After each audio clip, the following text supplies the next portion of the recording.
Bonjour, est-ce que vous auriez déjà entendu parler du paradoxe des avions?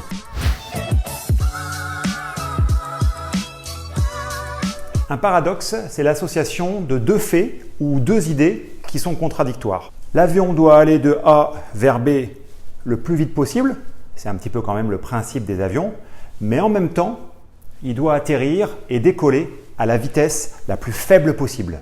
Donc, notre avion doit en même temps être capable d'aller très vite et très doucement. Prenons l'exemple d'un bateau, par exemple, un porte-container. Voilà, donc c'est lourd.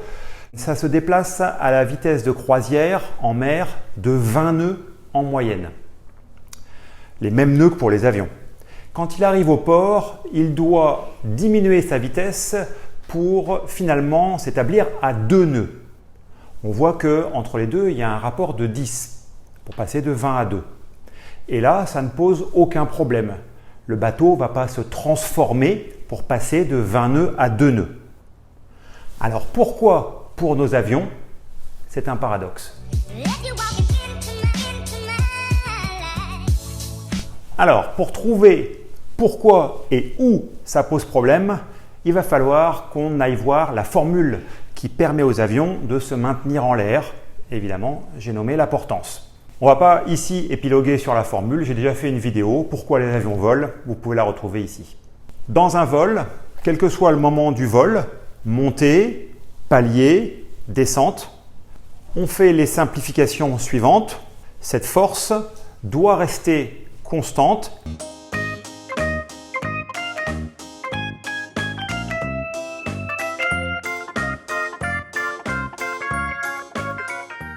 Le poids reste constant pendant le vol. On sait que c'est faux puisque au minimum, il y a des pertes de poids dues à la consommation d'essence. On se retrouve donc avec quelque chose d'assez simple. Le poids équilibre la portance. Et dans la formule de la portance, eh bien, on voit que ce coefficient 1/2 de la masse volumique, eh bien, on considérera aussi qu'il est constant. Bien sûr, la masse volumique varie entre le sol et les hautes altitudes des vols en croisière, des avions de ligne. Nous, on va dire que c'est constant. Du coup, notre variable, eh bien, c'est la vitesse.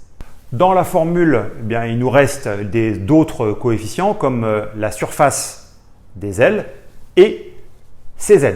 Dans le petit coefficient CZ, eh bien, on va y retrouver la forme de l'aile, donc son profil, souvent des profils américains type NACA, c'est le cas pour les Cessna.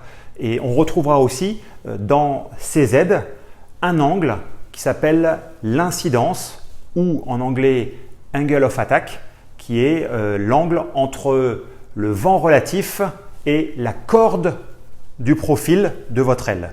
Alors si on veut que l'avion vole de façon équilibrée à différentes vitesses, eh bien, il va falloir intervenir sur les autres facteurs. Donc on a la forme de l'aile, la surface de l'aile et l'incidence. Alors dit comme ça va peut-être un petit peu vite, mais en fait c'est ici que se cache le fameux paradoxe de l'aviation. Parce que c'est facile de dire, eh bien, on va équilibrer à différentes vitesses. Mais le problème, en fait, il est là.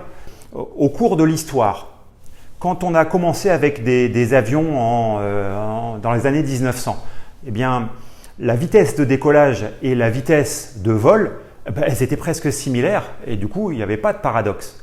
Au fur et à mesure de l'évolution de l'histoire de l'aviation, eh bien, on a, sous différentes pressions, augmenté la vitesse de croisière et les vitesses de décollage sont restées pratiquement toujours les mêmes. Donc, on a vu s'écarter la vitesse de décollage de la vitesse de croisière.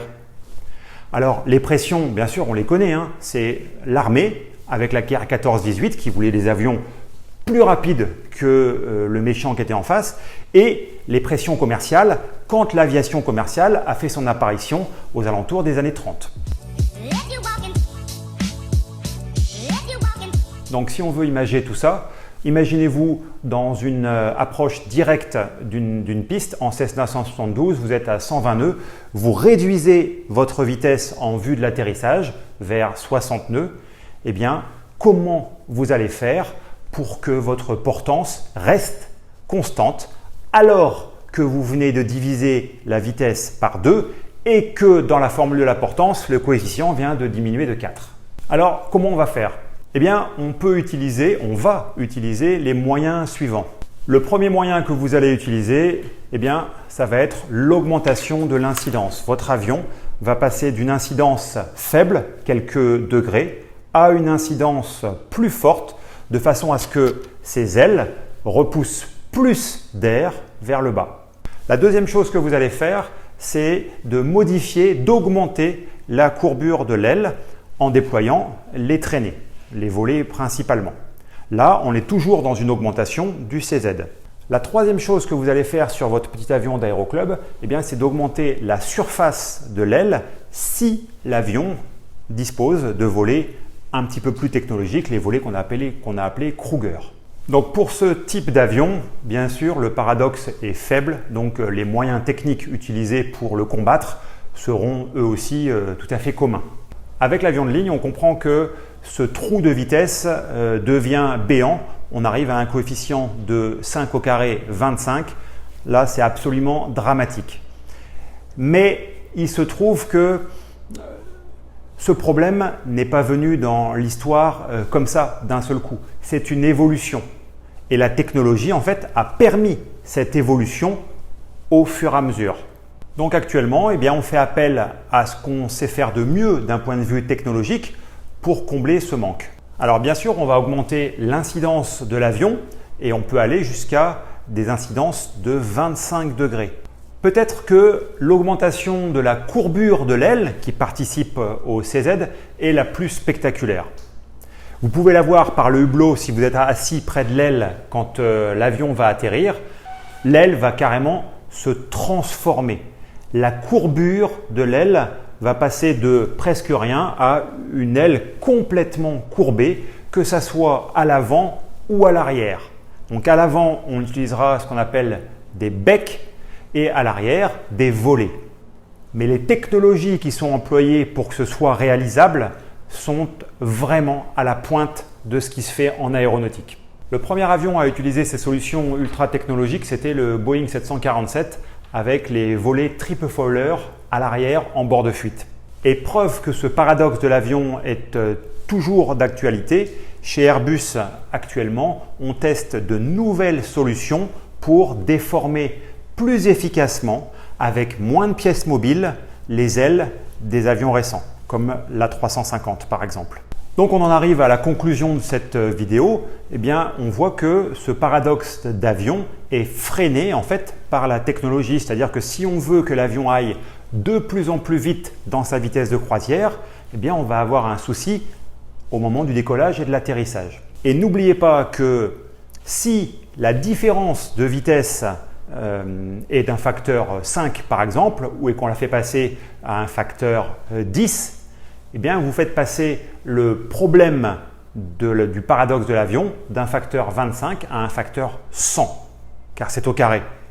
Les nouveaux avions qui vont se frotter à ce paradoxe sont bien sûr les avions hypersoniques en préparation, que ce soit chez Airbus, chez Boeing ou à la NASA. Alors avec les conséquences dramatiques actuelles de l'épidémie de Covid-19, on peut se demander si ces projets avant-gardistes, hyper technologiques, seront toujours d'actualité.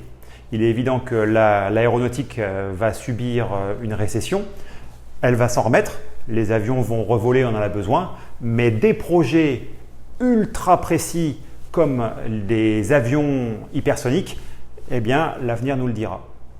C'est la fin de la vidéo. Si ça vous a plu, pensez à vous abonner et on se revoit très bientôt. Allez, bye!